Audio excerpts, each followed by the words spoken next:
సింపుల్గా ఎల్లిపాయ కారం వేసి ఎగ్ బుర్జీ ఎలా ప్రిపేర్ చేసుకోవాలో చూసేద్దాం రండి.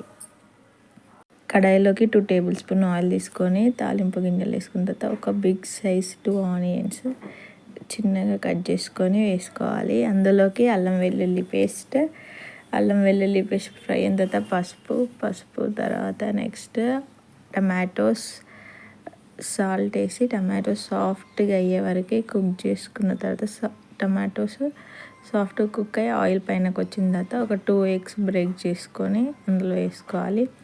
ఎగ్స్ని మొత్తం స్ప్రెడ్ చేసి ఫ్లేమ్ సిమ్లో పెట్టి ఒక 2 to 5 మినిట్స్ కుక్ అవ్వాలి. కుక్ అయిన తర్వాత అప్పుడు మనం ఎల్లిపాయను కారం దంచి ప్రిపేర్ చేసుకున్న పేస్ట్ని ఇందులోకి యాడ్ చేసుకోవాలి.